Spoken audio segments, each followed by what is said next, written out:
Bueno, hola nuevamente a todos. Bueno, entonces, en relación a biotecnología, entonces, bueno, primero vamos a revisar nuevamente. Este también yo se los voy a dejar en el Edmodo para que lo tengan, para que sepan qué vamos a ver en cada clase. El logro promocional para este periodo, pues, es explicar esa aplicación que puede tener la biotecnología y ese proceso del avance científico. Todo lo que correspondía al periodo pasado, pues habíamos hablado de biotecnología blanca, y el diferente proceso de uso de microorganismos en los diferentes aspectos, sea de alimentos, de cosmética o de la producción de metabolitos secundarios. También habíamos visto un poco de cómo las plantas nos podían servir para producir una serie de sustancias que a nosotros pues nos podían interesar.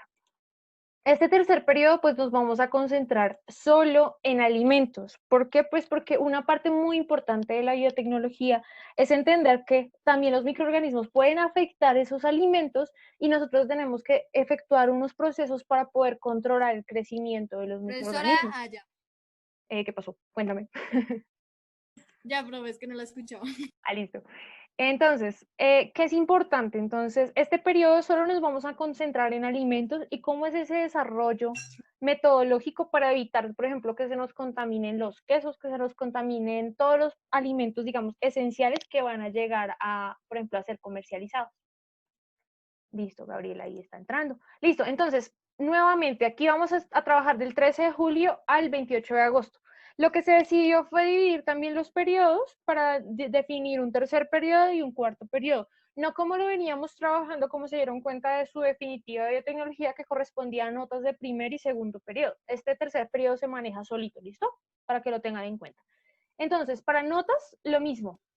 La O sea misma que este periodo no se junta con el cuarto, no se ¿cierto? junta con el cuarto, solo tercer periodo, ¿listo? Porque no sabemos, por ejemplo, si volvemos a presencial, pues es más fácil llamar un cuarto periodo que ir juntándolos de a dos periodos, ¿listo? Entonces no sabemos en este momento qué va a pasar, pero vamos a manejar un tercer periodo. ¿Y va hasta cuándo? Hasta el 28 de agosto, para que lo tengan en cuenta.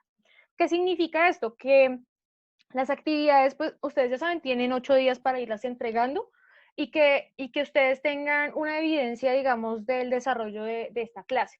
Para este periodo, me llama la atención que trabajemos un proyecto alimenticio, es decir, la producción de insumos para el hogar, por ejemplo, de mermeladas o de lácteos en la casa, si ustedes pueden hacerlo. Entonces voy a pasarlo como dentro de la asignación de la otra semana, les voy a pasar una estrategia para que hagamos un proyecto de clase y ese proyecto de clase se presentaría del 24 al 28 de agosto. Las personas que no podrían desarrollar de pronto su proyecto, pues se pone una asignación de un trabajo que corresponda a un proyecto teórico de la preparación de alimentos, ¿listo? Por ejemplo, preparación de conservas, preparación de mermeladas, preparación de lácteos, pues está muy asociado a qué microorganismos nosotros tenemos que evitar que estén presentes en esos alimentos para luego de pronto poderlos comercializar. Entonces, esto es muy importante dentro de biotecnología porque ustedes se van a dar cuenta, por ejemplo, en décimo y en 11 que están ya desde la parte de aplicaciones de esa biotecnología y este podría ser uno de los proyectos que ustedes podrían desarrollar a largo plazo. ¿Listo? Entonces, nuevamente, 6 actividades, una por semana. Podemos trabajar talleres, quizzes, modelos, etcétera. Yo voy variando las actividades. También, si ustedes tienen alguna propuesta de una actividad que les gustaría hacer, por ejemplo, el periodo pasado yo les puse dos opciones, por ejemplo, de trabajar biopolímeros, de hacer diferentes productos en el sentido, por ejemplo, del Día de la Ciencia que hicieron ustedes experimentos. Me gusta mucho que ustedes opinen en relación a lo que les llama la atención de hacer, que no todo se vuelva a hacer talleres, sino que ustedes también propongan. Pero si van a proponer, pues también tener en cuenta que muchas veces propongo actividades, pero me dicen, no, no tenemos los elementos. Entonces, hay siempre que tener un plan B en caso de que no se puedan hacer las actividades. Segundo, la ficha de lectura, lo mismo. Para mí es muy importante, por ejemplo, que ustedes tomen en estas sesiones para anotar conceptos que a ustedes les parecen importantes. ¿Por qué? Porque, pues, si bien presencialmente yo les revisaría cuaderno, me interesa mucho que ustedes reconozcan esos conceptos clave de cada sesión, sea en ciencias naturales o en biotecnología. Entonces, también las tendré en cuenta. Este va a corresponder al 30% de la materia. Participación en clases sincrónicas, ustedes ya saben que a mí me llama mucho la atención que ustedes participen porque ustedes son básicamente los moderadores de esta clase. Otra cosa importante que ustedes han visto en las sesiones que yo les pongo de las actividades que tienen que desarrollar, que es la autoevaluación. A mí me gustan las personas que escriben las razones por las cuales de pronto no pueden participar en las sesiones o las razones por las cuales les gustó o no les gustaron las cosas. Esta autoevaluación pues me permite a mí ir mejorando quizás en algunas cosas que pueden ocurrir dentro de las sesiones. Otra cosa importante que voy a tener en cuenta este periodo va a ser lo que corresponde a participación en sesiones de PRAE virtual. Entonces, la Secretaría de Ambiente semanalmente está publicando actividades para desarrollar en casa a través de participación de sesiones virtuales del PRAE. Por ejemplo, el día de hoy a las 4 de la tarde los voy a invitar a una sesión que va a haber de origami de biodiversidad. ¿Cuál es la idea? Si ustedes pueden participar en las sesiones PRAE, que me manden una evidencia dentro del trabajo que ustedes van a entregar semanalmente de biotecnología, diciendo, hoy participé en esta charla, se trabajó estos conceptos, se hizo esto, me gustó mucho, no me gustó tanto, y que ustedes me expliquen qué les llamó la atención de las charlas de la Secretaría de Ambiente. Entonces, yo creo que en este momento, dentro de las personas que se encuentran en línea, ¿alguno de ustedes es el monitor PRAE? Porque creo que no, la chica que era monitora PRAE 8.2 no está aquí presente, ¿cierto? No, aquí estoy. ¿Quién es yo? Nicole, profe, yo le ayudo en todo. Nicole Sáenz, Sáenz, ¿eres la monitora PRAE? Ah, no, la monitora. No, perdón. Pero si No, quieres... es que pensé que era la monitora de ciencias, pero bueno, señora. Pero bueno, necesito un favor. Necesito que me escribas en el chat, que me mandes un correo a mi correo institucional diciéndome, hola, profe, yo soy la monitora PRAE, para yo enviarte todas las charlas y que tú me hagas el favor y se las compartas por WhatsApp o por correo a tus compañeros. Vale, profe. Para que ustedes, todos los que están acá presentes, las tengan. O sea, digamos, a mí me llamó hoy la atención entrar a biodiversidad y cerros orientales. Entonces, que cada uno de ustedes elija la que más les llama la atención y pueda entrar a ella. Entonces, Nicole va a estar encargada, entonces Nicole es nuestra monitora, va a estar encargada Bueno, profe. de enviarnos este documento. Al igual Profe, es que nos mande al grupo, ¿no? sí, por eso, yo ahorita se lo mando. Ah, Nicole, también me escribes, hazme un favor, Nicole, y me escribes en el correo que me vas a enviar el teléfono que tú estás manejando del WhatsApp de grupo y yo te lo comparto como en el chat, ¿listo? Bueno, profe. Listo. Entonces, vamos a... ¿Cuándo le mando el correo? ¿Lo más pronto posible, profe? Sí, cuando acabemos esta clase. Ok.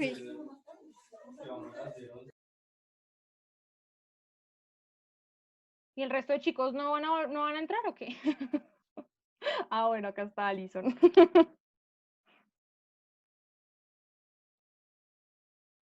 Listo. O sea que estoy anotando los que están aquí. ¿Saben? Nicole, listo. León, Nicolás. Nicolás, creo que tú hoy me enviaste la actividad de nivelación, ¿cierto? Sí, señora, profe. ¿Será que tú me la puedes enviar? Ya te escribo en el chat para que me la envíes a este correo, porque es que creo que no la encontré así claramente, entonces te escribo en el chat mi correo para que la envíes a este correo. ¿Listo? Bueno, profe. Bueno. Listo, ahí está mi correo, ¿listo? Sarmiento y Duque. Listo, entonces, eso es lo que vamos a tener en cuenta entonces en relación a las notas de biotecnología. Entonces arranquemos de una vez la clase. Una Cuéntame. preguntita. Cuéntame. ¿Usted ya recibió todos los trabajos que le mandé? Samuel, sí, Samuel me había mandado unos. Yo lo que hago es que te mando un correo de confirmación mañana, ¿listo? Porque, Bueno, profe, Cuéntame. ahorita le manda el de nivelación, el de la recuperación, que lo está haciendo, él se lo Listo. envía hoy El de ciencia, ¿cierto? Porque yo creo que el de biotecnología sí fue el que No. recibí. No, biotecnología, que pues ahí en el boletín dice que él perdió biotecnología, pero Listo. no. Listo, perfecto. Listo. Entonces espero por correíto. Ahí ya les mandé por el chat el correo para que mejor me lo adjunten por ahí, porque a veces por el modo no me lo comparten de la manera que es. ¿Listo? No, sí, nosotros le enviamos todo al correo. Listo, perfecto. Bueno, Ahorita entonces te confirmo, ¿listo? Gracias. Listo. Entonces, el día de hoy vamos a hablar de microorganismos en los alimentos y su crecimiento. Entonces, ustedes ya saben que en 30 minutos nuevamente nos toca activar sesión. Entonces, ¿por qué es importante mantener limpios los alimentos? ¿Ustedes qué creen? Participen, sea en el chat o en el audio. Por las bacterias que hay, profe. Profe, porque hay algunos que cuando las van a terminar de cosechar, les como los fumigan para esto, entonces para como quitarle el exceso de Muchos veneno químicos, ¿no, profe? y las bacterias. Sí, o sea, Samuel y Nicole están diciendo un punto muy importante y es que por la cantidad de microorganismos que pueden presentar los alimentos, pues usualmente se les agregan sustancias que le tiran esto. Alison está levantando la mano, cuéntame, Alison. Alison. ¿Qué otra cosa? ¿Por qué creen que es importante mantener limpios los alimentos? Para no intoxicarnos, gracias Alejandro. Sí, señor. Porque pueden salir hongos. ¿Y qué pasa cuando en los alimentos salen hongos? ¿Qué efecto podría tener los hongos en nuestro cuerpo? ¿Podrían ser tóxicos? Exacto. ¿Quién habló ahí? ¿Samuel también? No. ¿Quién habló? No, yo. Milton Puentes, gracias. Entonces, claro, lo que puede ocurrir es que los alimentos, al tener hongos, o sea, si bien puede que el hongo no tenga un efecto fuerte, pero que el hongo pueda tener toxinas que nos están afectando directamente a nosotros. Entonces, gracias por la participación a todos ustedes. Entonces, sí, es importante mantener limpios los alimentos por esa producción de microorganismos que pueden encontrarse en ellos y que pues los contaminan y los alteran. Nos vamos a ver puntualmente qué ocurre cuando nosotros tenemos los alimentos en un estado, digamos, avanzado de descomposición. ¿Quién me puede explicar qué es la regla de los 5 segundos? ¿Alguien se acuerda qué es la regla de los 5 segundos? Que solo puedes, cuando se cae la comida al suelo, solo puede estar 5 segundos. Gracias, Milton. Sí, señor. Entonces vamos a hablar un poco de esta regla. Entonces, sí, Milton nos dice, si a alguien se le cae una papita al piso, se le cae un pedazo de comida al piso y lo que hace es, bueno, yo tengo 5 segundos para recogerlo y podérmelo comer. Creo que a varios nos ha ocurrido que hacemos eso. Profe, Entonces, porque cuéntame. es que cuando digamos se nos cae un alimento, como que él recoge bacterias y alguien lo levanta, a veces no lo limpia, pero uno lo tiene que soplar para que se corra todas esas bacterias, ¿no? Gracias, Nicole. Entonces, complementando lo que dice Milton, sí. O sea, usualmente uno levanta el alimento, lo sopla supuestamente y se lo come, ¿no? ¿Qué vamos a encontrar? Que no siempre esa regla de los 5 segundos se aplica. ¿Por qué? Porque sencillamente en todo el ambiente vamos a encontrar microorganismos. Entonces, ¿qué va a pasar? Que por eso es que en esta grafiquita les dice, amigo, eres asqueroso, porque no siempre, cuando nosotros recogemos los alimentos del piso, no significa que hayan quedado completamente limpios, sin bacterias. Y lo que dice Nicole, sí, a veces solo soplamos de pronto como para retirar lo que queda encima, pero hay varias cosas que ocurren. Primero, no garantizamos que el suelo o el piso donde cayó la comida estaba limpio. Eso significa que no sabemos qué tantos microorganismos pudieron haberse pegado dentro de la papita o dentro de la dona y que luego vamos a recoger y nosotros no lo vamos a comer. Segundo, las bacterias pueden pegarse en la comida aunque hayan caído al piso. ¿Eso qué significa? Que aunque haya sido 1 o 2 segundos donde haya caído al piso y usted lo levantó, hay bacterias ahí. ¿Eso qué significa? Que no necesitamos 5 segundos para que las bacterias se peguen a la comida y de pronto nosotros comernos eso y nos enfermemos. Entonces, la regla de los 5 segundos no siempre se aplica, depende mucho de la concentración de bacterias, de qué tan sucio se encontraba el piso y de la facilidad de levantar la comida del suelo. Pero en general no lo hagan, por favor, porque no sabemos cuántas bacterias podemos estar contaminándonos. Entonces, esa es otra cosa muy importante cuando estamos hablando de los alimentos. Entonces, ¿qué vamos a tener como primera estrategia? Pues las bacterias, como seres vivientes que son, ellas crecen normalmente. Entonces, una cosa muy importante que nosotros veíamos como medio de recorderis del periodo pasado es que las bacterias, los microorganismos, tenían un proceso de crecimiento a manera de curva, donde ellas al comienzo pues, de su vida no se dividían tanto, Luego viene una fase exponencial donde ellas tienen todas las condiciones óptimas de alimentación, de temperatura, de pH, de todos los requerimientos nutricionales básicos para vivir y comienzan a crecer. Esa es la fase como más importante dentro del crecimiento microbiano, porque esta es la fase que está diciendo que las bacterias o los microorganismos tienen el alimento necesario para hacerlo. ¿Qué es importante? Pues que ese DNA se va a duplicar, esa pared va a dividir las células y de esta manera vamos a tener dos células idénticas que corresponden a una generación. Imagínense que el proceso es muy acelerado y hace que este crecimiento sea impresionantemente fuerte. ¿Qué consecuencias tiene esto? Pues que si estamos hablando de alimentos, de cosas que nosotros nos vamos a comer, pues que estas bacterias pueden crecer rápidamente en ese tipo de alimentos. La tercera fase de crecimiento microbiano es la fase estacionaria. Pensemos que en este sentido hay muchas bacterias en un solo medio, por ejemplo, imagínense muchos hongos en un pan, y que en ese momento no hay tanta cantidad de alimento en comparación con la capacidad de división de esas bacterias o de esos hongos. ¿Qué va a ocurrir? Él va a entrar en una fase estacionaria, una fase donde no va a seguir dividiéndose, porque la cantidad de nutrientes ya no es satisfactoria para poder generar ese proceso. ¿Qué consecuencias tiene esto? Pues que a lo largo del tiempo va a llegar un momento donde todas las células ya mueren, porque naturalmente no pueden seguir dividiendo.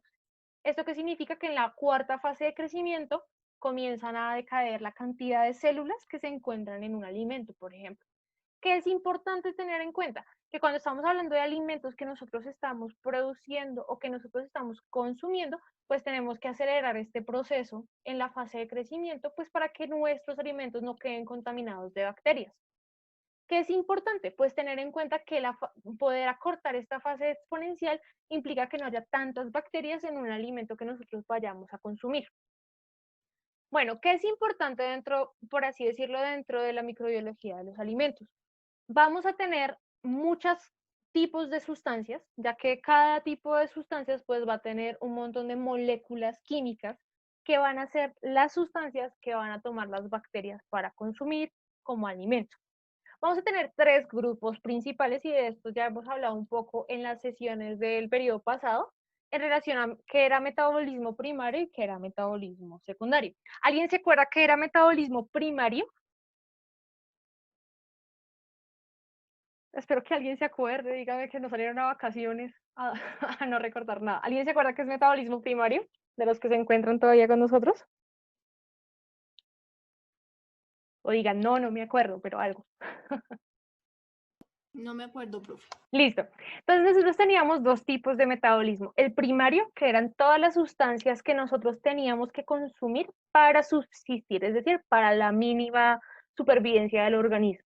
Y teníamos metabolismo secundario, que eran esas sustancias que las plantas y los microorganismos producían para defenderse, que eran esas sustancias que nosotros aprovechábamos como antimicrobianos, perfumes, todo lo que hacíamos en la industria cosmética. Entonces, el metabolismo primario van a ser esas sustancias que son esenciales. Lo que cada uno piensa en lo que come todos los días. Y dentro de lo que ustedes comen están estos tres grupos principales de sustancias.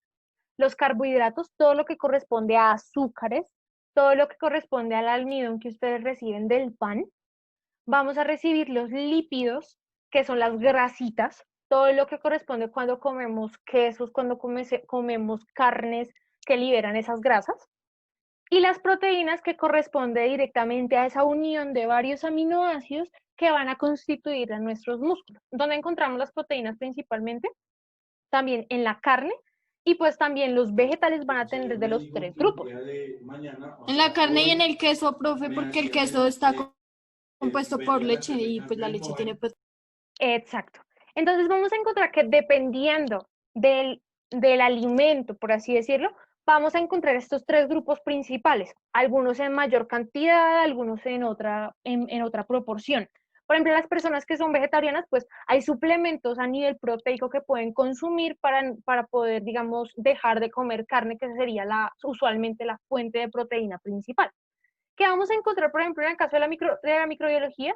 Que los microorganismos pueden elegir particularmente algún tipo específico de alimento y atacarlo. No siempre vamos a encontrar los mismos tipos de microorganismos en el pan que en el queso, que en la carne. Vamos a ver diferencias entre los tipos de microorganismos que pueden crecer en cada uno de estos. ¿Y de qué va a depender? Pues de esa curva de crecimiento microbiano y de esas condiciones mínimas que los microorganismos van a requerir para poder vivir en nuestra hamburguesa. Entonces, ¿cuáles son esas generalidades? Vamos a ver dos cosas principales que necesitamos. En amarillo, los nutrientes, es decir, todo esto, todos los carbohidratos, todas las proteínas y todos los lípidos que cada microorganismo específicamente va a necesitar para poder aumentar su fase exponencial en su crecimiento. Y el segundo componente es el pH, es decir, esa capacidad de cambio de hidrógenos o de capacidad oxidativa o reductiva que puede tener cada organismo para vivir en una zona en específico. Entonces, en los nutrientes, todo lo que son sustancias que tienen alto contenido de carbohidratos, alto contenido, por ejemplo, de glucosa, de lactosa, van a permitir que solo los microorganismos que pueden vivir con más cantidad de ese tipo de carbohidratos puedan crecer en ellos.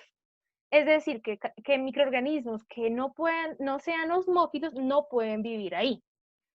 Porque relacionamos la palabra osmófilos, está relacionada con la ósmosis, esa capacidad de liberar agua o de permitir la entrada de agua, que está asociada directamente pues con las moléculas que tenemos en el exterior. Segundo, vamos a tener que hay organismos que pueden crecer solo en proteínas, es decir, solo en la carnecita. Y va a depender de qué, de esa capacidad de degradación de proteínas, que es lo que nosotros conocemos cuando la carne se comienza a descomponer, que genera como un olor a putrefacto. Tercero, vamos a tener microorganismos que puedan vivir solo en grasitas, es decir, que vivan en las grasas, en los aceites, en algunas sustancias, por ejemplo, derivadas de los quesos que contienen grasas. Principalmente van a ser bacterias como pseudomonas, como Achromobacter, y estas bacterias pues pueden vivir específicamente en ese tipo de sustratos. Entonces pensemos que dependiendo de cada grupo de microorganismos pueden vivir en una zona en particular, pero que todos necesariamente necesitan estos tres tipos de sustancias para poder sobrevivir. Pero unos pues predominantemente van a encontrarse acá, otros acá y otros acá. Segunda condición importante aparte, digamos, de la alimentación es el pH. Entonces, nosotros normalmente vamos a tener un pH de 7. Profe, digamos, ¿los energizantes entran como a los grupos de nutrientes o pH a los energizantes? Las bebidas energizantes usualmente son sustancias que tienen alta cantidad de glucosa y de azúcar. Entonces, por ejemplo, para las bacterias que pueden tomar este tipo de azúcares y pueden convertirlos para su metabolismo, pueden vivir, por ejemplo, en bebidas energizantes. ¿Listo? Entonces, azúcares, hidratos de carbono, ¿listo? Listo, profe. Listo. Otra cosa, entonces yo me acuerdo que una de sus compañeras había hecho un experimento del cambio de pH con el repollo morado, dependiendo de, por ejemplo, nosotros decimos que el limón es ácido, decimos que el bicarbonato es básico y el agua se encuentra en la mitad. Nosotros normalmente pues todo el funcionamiento de nuestro sistema está en la mitad, está en un pH medio. Nosotros sabemos, por ejemplo, que en nuestro estómago tenemos ácidos, ¿sí?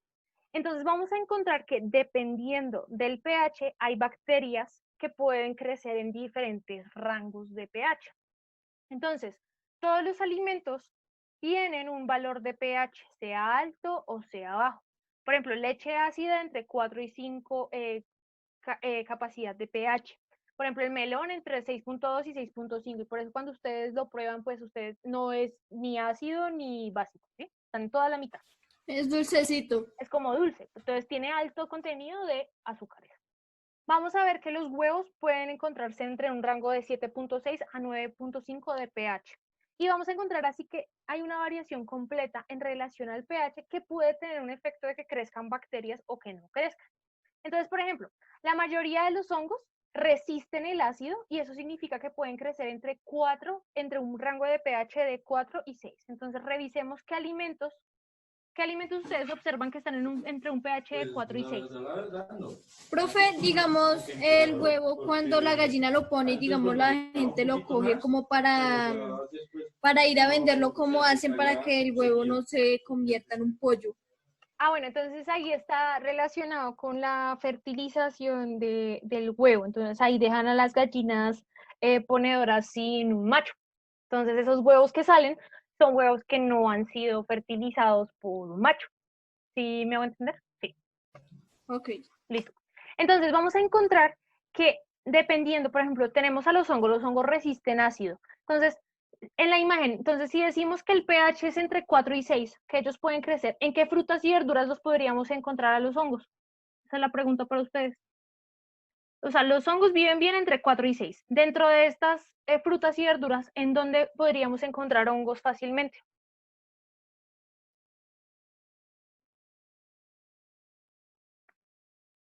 Observen la imagen. En la mandarina, En la mandarina, En el habano, profe. en el banano, sí señor, entre 4 y 5. ¿Sí? ¿En dónde más? En la piña. En la piña porque está entre un rango de 3,2 y 4,1. Listo. ¿Quién más? En el limón. En el limón, mira que no, porque en el limón, mira el rango de pH 2,2 y el honguito arranca a vivir entre 4 y 6. El limón no, porque el limón En es el lulo, profe. Entonces sería la naranja. Profe, ¿y el tomate? en la naranja, sí Profe, señor. el lulo. ¿Quién le dijo el lulo? Espera, ¿y dónde está el lulo? ¿Y el tomate? En el queso. tomate lo Las nueces, podemos profe. encontrar y en las nueces, correcto. Entonces, ahí ustedes van a encontrar que dependiendo específicamente del alimento, pues van unos hongos pues van a predominantemente crecer en ese rango de pH. Ahora miremos, Profe, ¿y qué es el bacalao? el bacalao es un tipo de pescado. No sé si ustedes han probado la emulsión de Scott o han visto la propaganda de emulsión Scott. ¿Eso está hecho de eso, profe? Eso está hecho de aceite del hígado del bacalao. Entonces, supuestamente los chicos o los jóvenes que consumen ese tipo de alimentos están consumiendo grasita o un tipo, digamos, de grasa puntual que les ayuda a crecer más. Por eso es que les dice que sano y fuerte crecerá. Entonces, acá es importante que ustedes relacionen que dependiendo del tipo de pH, pues más fácil va a crecer un tipo de hongos, más fácil va a crecer un tipo de bacterias. Por ejemplo, hay unas bacterias específicamente que pueden crecer en rangos de pH muy bajos. ¿Eso qué significa? Que aunque nosotros reduzcamos el pH en una comida, las bacterias van a estar ahí. Bueno, listo. Este es por un lado. Ahora, ¿qué condiciones específicas, dependiendo del microorganismo, vamos a tener? Entonces, las levaduras. ¿Quién se acuerda qué son las levaduras? Yo sé que ustedes se acuerdan, ustedes duramos harto hablando de las levaduras. ¿Quién se acuerda de las levaduras? ¿Para qué nos servían las levaduras en el periodo pasado? Uno nomás. Profe, eso es lo que se le echa al papá que crezca. Eso es lo que se le agrega al pan para que crezca, correcto. Entonces, las levaduras particularmente van a encontrarse, las levaduras ustedes las van a encontrar fácil en donde, en esos zumos de azúcar, en toda esa fruta recién cortada o en los yogures. Entonces, por ejemplo, a la que le gusta tomar jugo hit y de pronto lo deja ahí destapado y es más fácil que crezcan levaduras. Ahora, los mohos. O sea que no tiene como una clase de como tiene levaduras. Sí, No, digamos. o sea, el jugo hit es como trae varios químicos. Sí, o sea, piensa lo que nosotros hacemos unos procesos para reducir los microorganismos, pero una vez tú pones el pitillo y tú lo dejas teniendo en cuenta la regla de los 5 segundos, ya sabemos que una vez expuesto al medio ambiente, va a comenzar a contaminarse y es más fácil que crezcan este tipo de microorganismos en ese tipo de jugos, por la cantidad de azúcar que tienen, porque a las levaduras les gusta más el azúcar. Ahora, en el caso de los mohos, entonces los mohos o pues los que conocemos nosotros como los hongos, que son filamentosos, como este que les muestro acá. Yo me imagino que ustedes se acuerdan de esta imagen, en algún momento en su casa la habrán visto. El pan lleno de moho de color azulito, o el crecimiento así de un hongo gigante dentro del pan. ¿Qué ocurre? Que usualmente todo lo que corresponde a almidones o lo que corresponde a sustancias que presenten azúcares derivados de los lácteos son preferidos por los mohos. Ahora sí, te escucho, Nicole. ¿Me ibas a hacer una pregunta? Profe, una vez nosotros compramos un paquete de mandarinas y como que la bolsa se sudó y se empezó como a formar hongos en una mandarina y creo que esos hongos se pasaron a otra mandarina y esas dos mandarinas nos tocó sacarlas porque pues, se iban a dañar las otras. Esa es una cosa muy importante la que estás mencionando, porque una vez ustedes tengan una mandarina contaminada o alguno de estos alimentos contaminados, es probable que, como digamos, cuando están empaquetados, que las esporas viajen dentro de ese paquete y contaminen los otros. Ahí lo único, digamos, que se podría hacer para salvar, por así decirlo, esos otros alimentos que pueden estar contaminados es lavarlos, de pronto para retirar esas esporas que pudieron haber quedado en el empaque. Pero claro, una cosa que ocurre es que donde usted ya tenga un pancito o una mandarina contaminada, ya es fácil que se distribuya a lo largo del resto de los alimentos. Y esa es una de las cosas importantes que nosotros tenemos en cuenta cuando tenemos que hablar de la microbiología alimenticia, que tenemos que minimizar la cantidad de microorganismos que puedan estar presentes en alguno de estos alimentos, porque nosotros vamos a ser los consumidores finales. Y por último, pues tenemos a las bacterias. Entonces, todo lo que son carnes, todo lo que corresponde a frutas, verduras, cerveza o vino, dependiendo del tipo de bacterias, por ejemplo, si estamos hablando de las acidolácticas, es decir, las que viven principalmente, tienen la capacidad de transformar lácteos, ellos van a encontrarse específicamente en este tipo de alimentos. Entonces, no significa que cuando, por ejemplo, veamos un alimento descompuesto, solo esté compuesto de un solo microorganismo, sino que pueden ser varios que están teniendo el efecto de dañar el alimento. Entonces ahora vamos a ver, quedan 8 minutos, entonces voy a acabar la siguiente diapositiva y corto, ¿listo? Para que lo tengan en cuenta. Entonces, una cosa importante es que no siempre pues los alimentos se dañan. Hay alimentos que ustedes de pronto en su alacena ustedes tienen y ustedes ven que el tiempo pasa y no les pasa nada. Una cosa importante que se ha encontrado, por ejemplo, en los huevos, los huevos pueden tener una vida media larga y que los huevos presentan diferentes moléculas que son antimicrobianas y por eso es que, digamos, nosotros podemos tener los huevos sin necesidad de tenerlos en la nevera y no se nos dañan. ¿Cuándo se daña un huevo? Cuando ha sido fertilizado y cuando sale el pollito usualmente. Pero los huevos usualmente tienen sustancias antimicrobianas que evitan que se descomponga toda esa yema y toda esa clara. Otro tipo de sustancias que encontramos naturalmente y de hecho ustedes continuamente pueden tener en la casa, la canela y el clavo, son alimentos que nosotros vemos que no se dañan tan fácilmente y están asociados porque tienen sustancias antimicrobianas y usualmente son aceites esenciales o son diferentes cadenas de metabolitos secundarios que están actuando particularmente sobre bacterias y mohos y evitan el crecimiento. Cuéntame, Nicole, creo que levantaste la mano, sí. Profe, una vez que yo estudiando en mi papá, nosotros íbamos a hacer huevos para el desayuno, ¿sí? Entonces, cuando rompimos el huevo, salió como un olor raro y la yema del huevo estaba tirando como a café. Ya, o sea, ya estaba empollado. Ya estaba empollado, sí, señor. Sí, ahí lo que ocurre es que cuando, digamos, cuando ocurre esa fertilización de ese huevo, pues ese huevo ya está formando pues el pollito. ¿Qué ocurre? Que ese cambio, digamos, de esas estructuras, tanto de la clara como de la yema, que son los que van a derivar todo el proceso de generación del desarrollo del huevito, del pollo, pues comienzan a soltar un olor raro porque no se le dio la temperatura al huevo para que pudiera crecer ese animal, ¿sí? Entonces ahí lo que ocurre es un proceso de generación de esos tejidos que tienen internamente. Esa es la razón. Pero gracias por la pregunta. Otra cosa, por ejemplo, cuando ustedes tienen ajo, el ajo en la casa puede durar mucho tiempo. Una de las cosas que tienen, uno de los metabolitos secundarios que tienen es la lisina. Entonces, digamos, usualmente ustedes no ven fácilmente que el ajo se descompone. De hecho, el ajo es una de los alimentos que fácilmente puede utilizarse para atacar otros microbios. Se ha encontrado que puede atacar toda la serie de microorganismos que ustedes observan ahí en la imagen. Cuéntame.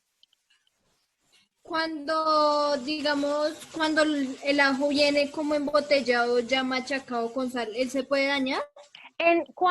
Se ha encontrado, por ejemplo, cuando el ajo tiene, de pronto no se ha hecho todo el proceso bien de limpieza de esa superficie donde se va donde se va a empaquetar, sí puede contaminarse. Pero en teoría no es mejor tenerlo fresco, aunque sí se puede conservar fácilmente. Digamos, si uno pone a calentar primero el tarrito donde va a echar el ajo con el aceite, o sea, si lo desinfectas primero y luego agregas el ajo, puedes aumentar el tiempo de vida medio de ese ajo. pero mejor fresco, porque fresco va a tener esa lisina disponible para atacar a todos esos microorganismos. Listo, entonces en este momento voy a cortar y arrancamos nuevamente, ¿listo?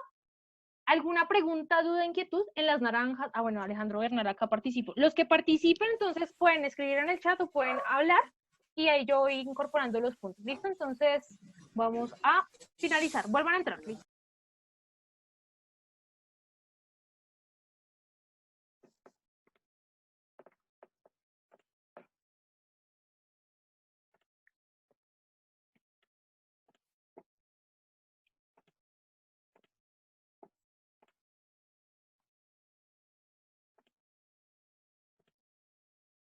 Listo.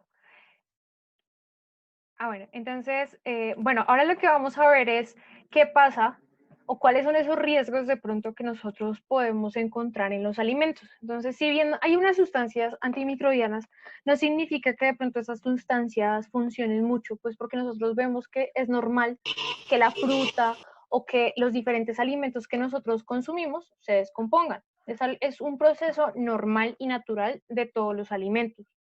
Entonces, ¿cuál es el problema? El problema surge en el sentido de que podemos tener un montón de procesos a nivel de nosotros que pueden generar un peligro. Entonces, ¿en dónde vamos a encontrar peligro? Entonces, nosotros tenemos una fuente de contaminación, es decir, pueden ser personas que están enfermas o que tienen algún tipo de virosis o algún tipo, digamos, de bacterias que están dispersando. El problema es que ellos son fuentes de contaminación y transfieren esas bacterias a los alimentos. Cuando los alimentos no se procesan de una manera adecuada, pues esos alimentos llegan a una cadena de abastecimiento, nos llegan a nosotros durante un tiempo determinado y pues esas bacterias comienzan a crecer normalmente, porque es el ciclo de la vida normal de todos los seres vivos crecer. ¿Qué pasa? Cuando una persona se come ese alimento, pues ya hay una cantidad y hay un periodo de tiempo muy grande donde ya las bacterias alcanzaron a dividir, alcanzaron toda esa fase exponencial, como yo les mostraba por acá atrás. Hay una mayor tasa de bacterias o de microorganismos vivos y que son viables. Eso significa que no están muertos, que están vivitos y que pueden seguirse dividiendo. Este es el problema.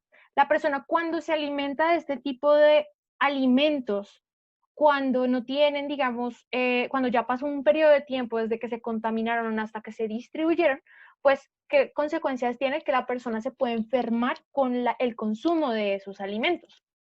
Entonces, ¿cuál es el problema real de la contaminación, digamos, a nivel de alimentación? Que si una persona, por ejemplo, es susceptible a tener alguna intoxicación, pues va a tener diarreas, puede tener una falla ya a nivel de esa asimilación de agua y de nutrientes en su organismo.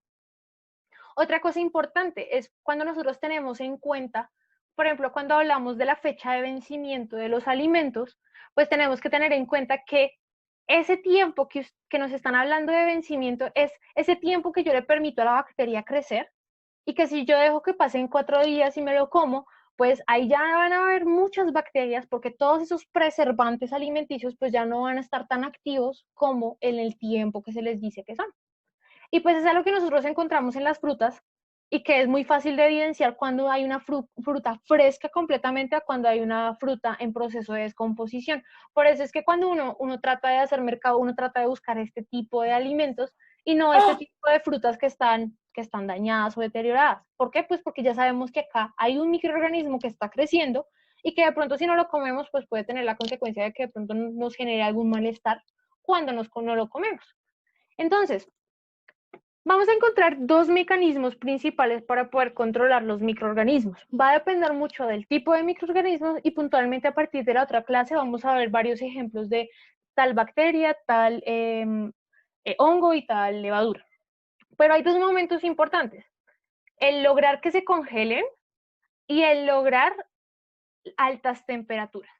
Ambos fenómenos van a generar que algo pase con el microorganismo y evitar que contamine nuestra comida o que aumente su crecimiento. Entonces, para congelar o cuando hablamos de congelamiento, estamos hablando y estamos desacelerando el proceso de crecimiento de los microorganismos. En esta grafiquita que les muestro a continuación, es muy similar a la primera gráfica que les mostré, salvo que acá vamos a mirar qué pasa cuando reducimos la temperatura en los diferentes organismos. Cuando estamos en una tasa de crecimiento, digamos, grande, y nosotros le ponemos frío a los microorganismos, pues ellos no pueden hacer un proceso de transporte de membranas y no pueden recibir nutrientes para poder dividirse. Entonces, cuando estamos congelando los diferentes alimentos donde se encuentran los microorganismos, estamos reduciendo el crecimiento de ellos. Estos microorganismos no se van a multiplicar. Sin embargo, nosotros podemos encontrar diferentes tipos de bacterias que pueden crecer en óptimos de temperaturas. Por ejemplo, hay unos microorganismos que son los extremófilos psicrófilos que pueden crecer en temperaturas inferiores a 100 grados Celsius. ¿Qué significa? Que aunque yo ponga a congelar el alimento, ellos van a seguir creciendo como si nada. Pero acá lo que tenemos que tener en cuenta es qué efectos tienen sobre nosotros, porque pueden crecer normalmente y de pronto no tengan un efecto sobre nuestro cuerpo. La otra posición, aparte de congelar, digamos, el alimento, nosotros podemos aumentar la temperatura. Entonces, cada uno de ustedes, de pronto cuando cocina o cuando colabora en el proceso de cocinar, aparte de nosotros lavar nuestros alimentos o sacarlos del congelador, también los cocinamos, los fritamos, los calentamos. El aumento de temperatura, ¿qué va a hacer? ¿Por qué, digamos, los microorganismos se mueren cuando nosotros le calentamos, le ponemos alta temperatura? ¿Qué va a pasar? Esas proteínas, esas membranas que recubren esas células, o sea, que están componiendo esas células, se van a romper. Eso se llama una lisis termal. Es decir, que a altas temperaturas esas membranas se comienzan a descomponer y a romper. Y eso es lo que tiene el efecto de matar a las bacterias.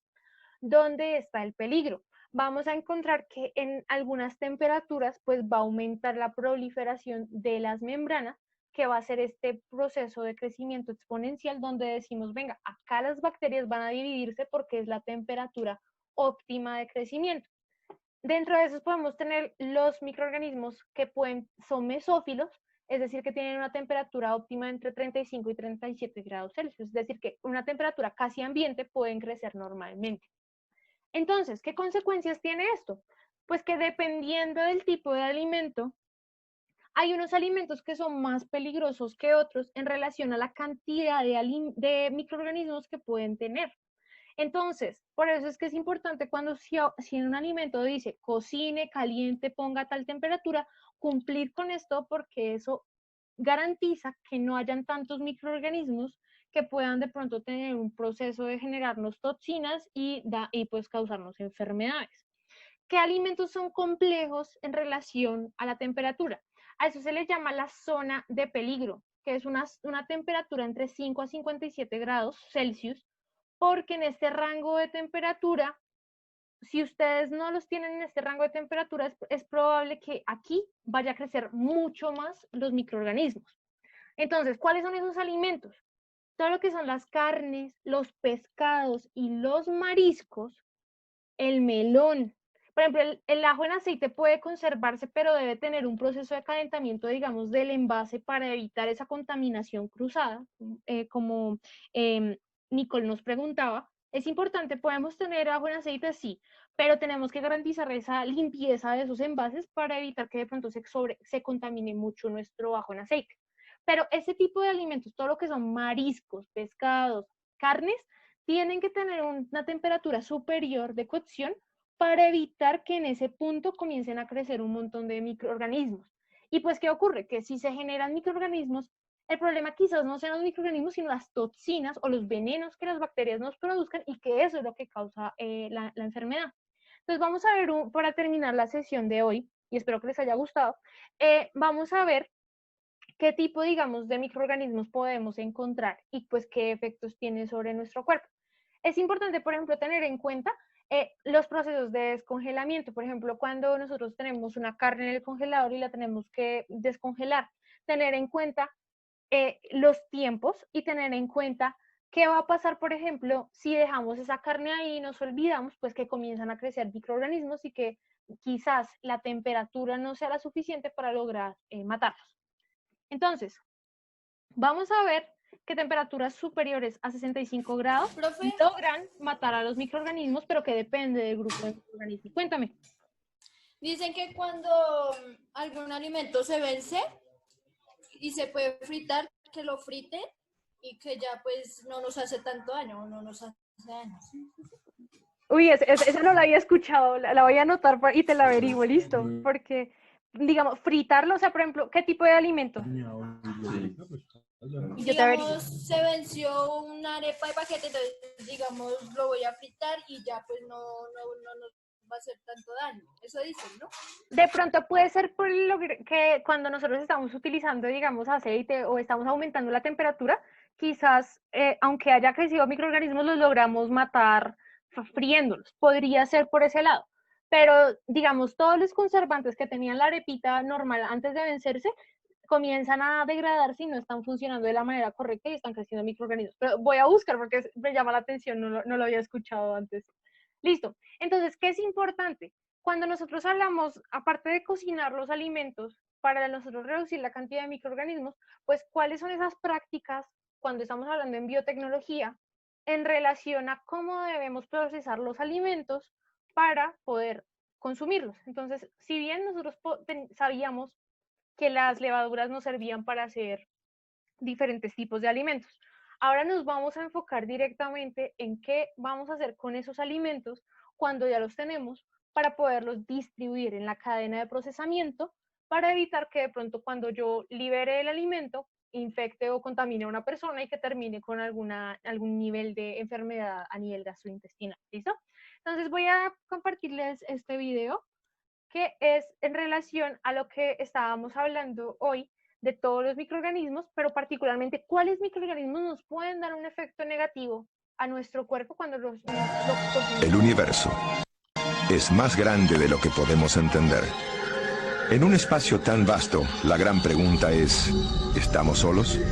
La verdad, hay criaturas invisibles que viven entre nosotros y tienen el potencial de crear cosas buenas y terribles males. ¿Y por qué son tan importantes? Porque la vida en este planeta no existiría sin ellas. Y aunque no podemos verlas, están en todas partes, en el aire, en nuestra piel y dentro de nuestros cuerpos. Sí, estas criaturas invisibles están en todas partes. ¿De quiénes hablamos? De los microorganismos. Los microorganismos son criaturas vivas tan pequeñas que solo se pueden ver a través de un microscopio. De hecho, son tan pequeños que si los 19 millones de habitantes de esta ciudad fueran microorganismos, cabrían en la cabeza de este alfiler. Hay 4 grandes tipos de microorganismos: bacterias, hongos, virus y parásitos.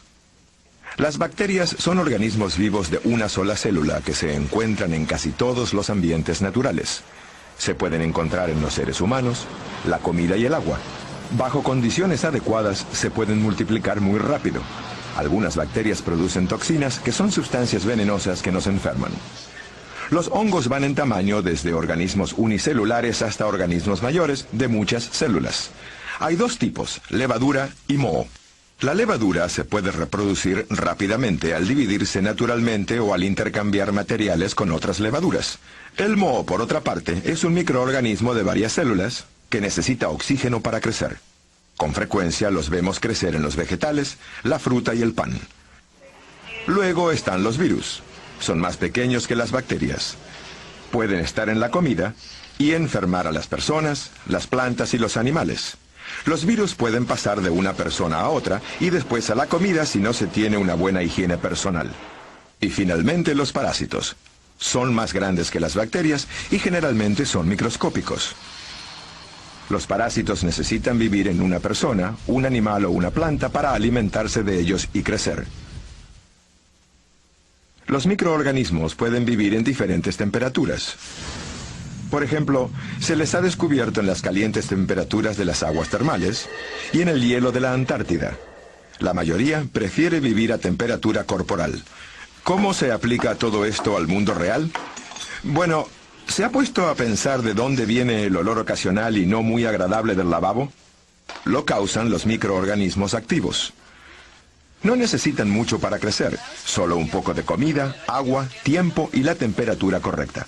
La comida puede ser restos de carne, vegetales, hasta grasa que contiene aceites y grasas animales. Obviamente el agua está allí porque es un lavabo y todo está a temperatura ambiental. En poco tiempo, los restos de la cena de anoche producen un olor muy desagradable. ¿En cuánto tiempo puede ocurrir? Bueno, en unas 7 horas, un microbio se puede multiplicar en más de 2 millones. ¿Qué haría si tuviera que enfrentar el mismo problema a gran escala? Como en las plantas de tratamiento de agua. En ellas se usan bacterias para descomponer el material orgánico que se halla en las aguas negras. Así evitan que los lagos y los arroyos se contaminen con las aguas de desecho. Los microorganismos también nos ayudan en otras maneras.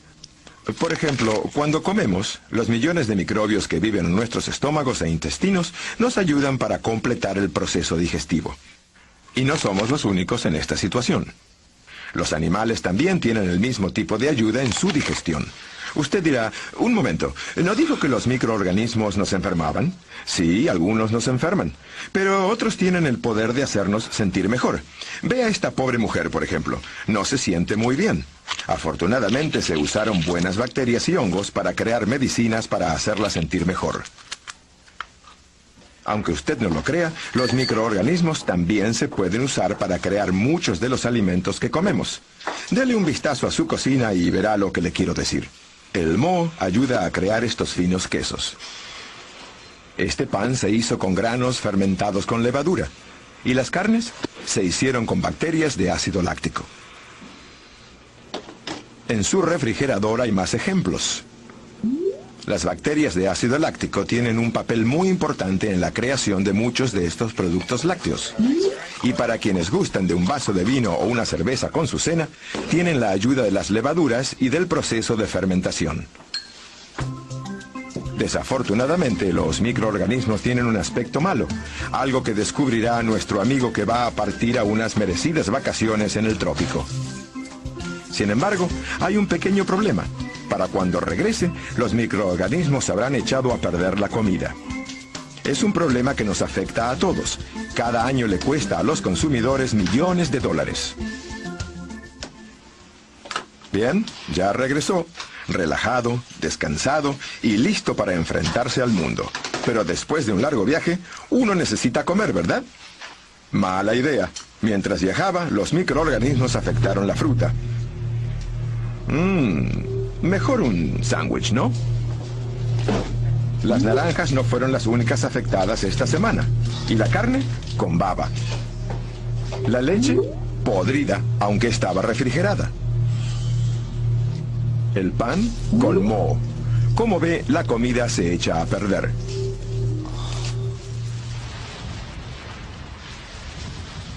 Hasta ahora hemos aprendido que los microorganismos pueden tener un impacto positivo en la sociedad y también hacer que la comida se descomponga. De hecho, también pueden causar serios daños. Hay ciertos microorganismos llamados patógenos que causan graves enfermedades y hasta la muerte. Quizá haya oído de ellos en las noticias. Organismos como Salmonella, Listeria y E. coli o 157H7. ¿Qué tan grave es el problema? Bueno, en los Estados Unidos cada año se enferman 76 millones de personas. 325.000 son hospitalizadas y 5.000 mueren debido a intoxicaciones alimenticias. Con una amenaza tan seria, es esencial mantener a los patógenos lejos de las áreas de procesamiento de alimentos. Pero, ¿cómo hacen para entrar? Con frecuencia, los ingredientes crudos contienen microorganismos, especialmente la carne y los vegetales crudos. Después de entrar a la planta, se multiplicarán en las condiciones adecuadas. Estas condiciones varían porque cada organismo tiene requisitos específicos. Por ejemplo, la listeria crece en condiciones húmedas y templadas. Afortunadamente, en la mayoría de las plantas hay un paso de eliminación en el que se matan los microorganismos o se reducen a niveles seguros. Si ocurre contaminación después del paso de eliminación y el cliente consume el producto, estará en riesgo y podría contraer una enfermedad alimenticia. Las enfermedades alimenticias se clasifican en infecciones o intoxicaciones. Esta es la diferencia. Las infecciones se presentan cuando come alimentos y en ellos hay patógenos vivos. Cuando estos entran al cuerpo se comienzan a multiplicar en los intestinos. Los síntomas típicos como fiebre y diarrea no se presentan de inmediato. Podrían tardar 24 horas o más. Las intoxicaciones, por su parte, aparecen por comer alimentos que contienen una toxina venenosa. Estas toxinas se presentan cuando las bacterias se multiplican en grandes cantidades. Los síntomas, como náuseas y diarrea, generalmente aparecen en unas horas. Entonces, ¿qué es lo más importante? Es de vital importancia mantener la comida libre de patógenos y organismos que la descomponga y sin importar dónde la prepare. Estas son 4 cosas que puede hacer. Primero, mantenga una buena higiene personal antes de manejar comida. Es importante lavarse las manos en casa y en los establecimientos de comida. La mala higiene personal ha causado brotes de virus de hepatitis A en las industrias de frutas y vegetales frescos. Segundo, evite actividades que ayuden a la contaminación cruzada. Si prepara la cena en su casa y va a cortar carne y vegetales, nunca debe usar el mismo cuchillo ni la misma tabla de cortar sin lavarlos antes. El mismo principio se aplica en la planta de procesamiento. La contaminación cruzada puede ocurrir por las herramientas que usamos y por el tráfico inapropiado entre áreas de productos crudos y productos acabados. La tercera manera es usar un paso de eliminación en la preparación de la comida. En casa hay que tener un tratamiento a base de calor. Si respetamos los requisitos de tiempo y temperatura, podemos estar seguros de que nuestra comida no tendrá microorganismos. En una planta de procesamiento usamos cocción, pasteurización y enjuagues químicos para matar los microorganismos o reducirlos a niveles seguros. Finalmente, cuando terminamos de cenar en casa, eliminamos las partículas de comida de los platos y después ponemos detergente. La desinfección también es un paso muy importante en las plantas de procesamiento. Las áreas de producción deben estar completamente limpias y desinfectadas antes de comenzar el procesamiento. Entonces, teniendo esto en cuenta, entonces, el momento, digamos, importante donde ustedes van a, como consumidores, a tratar de evitar que esos microorganismos proliferen es cuando ustedes cocinan los alimentos. Entonces, para que tengan esto en cuenta, porque a partir de, entonces, el día de hoy nos enfocamos en qué tenemos que tener en cuenta dentro de los microorganismos en su proceso de crecimiento y de muerte, por así decirlo. A partir de la otra sesión, nos vamos a concentrar principalmente en los diferentes tipos de procesamiento de alimentos para evitar que nosotros aumentemos la cantidad de microorganismos. Entonces, dentro del video ustedes veían que el señor cuando abría la lata, pero la lata estaba golpeada, salían como burbujas y luego él se enfermaba. Entonces va a haber un protocolo completo para enlatar, para pasteurizar y para liofilizar, para evitar que esos microorganismos pues proliferen y que luego nos enfermen a nosotros. Entonces, tengan esto en cuenta. Para que los... Cuéntame. Para que los microorganismos no se descompongan es como tener una buena higiene, ¿no? Sí, exacto. Uno de los pasos que mencionaba el video era la higiene personal y no, por ejemplo, no cruzar los cuchillos, que si corto vegetales, con ese mismo no cortar carnes y cruzarlos, porque esos microorganismos pues van a ser diferentes y de pronto si yo no voy a cocinar los vegetales ya los estoy contaminando con microorganismos que provienen de la carne. Entonces, tener esto muy en cuenta dentro de todo lo que corresponde a biotecnología. ¿Por qué? Porque cuando nosotros hablemos de elaborar alimentos, pues tenemos que tener en cuenta esos microorganismos y esos pasos que tenemos que hacer para evitar esa proliferación. Listo, chicos, entonces, yo creo que en media hora, vamos a tomar agua, y en media hora les envío el documento. Entonces ya saben que tienen plazo hasta el jueves de la otra semana para la actividad. ¿Listo? ¿Alguna pregunta, duda, inquietud de esta sesión de microbiología? No, señora. Listo, chicos, entonces, No, señora. éxitos y estamos hablando. Cualquier cosa ya saben que me pueden escribir en el chat, por WhatsApp, pero por WhatsApp en horarios normales o por el correo, ¿listo?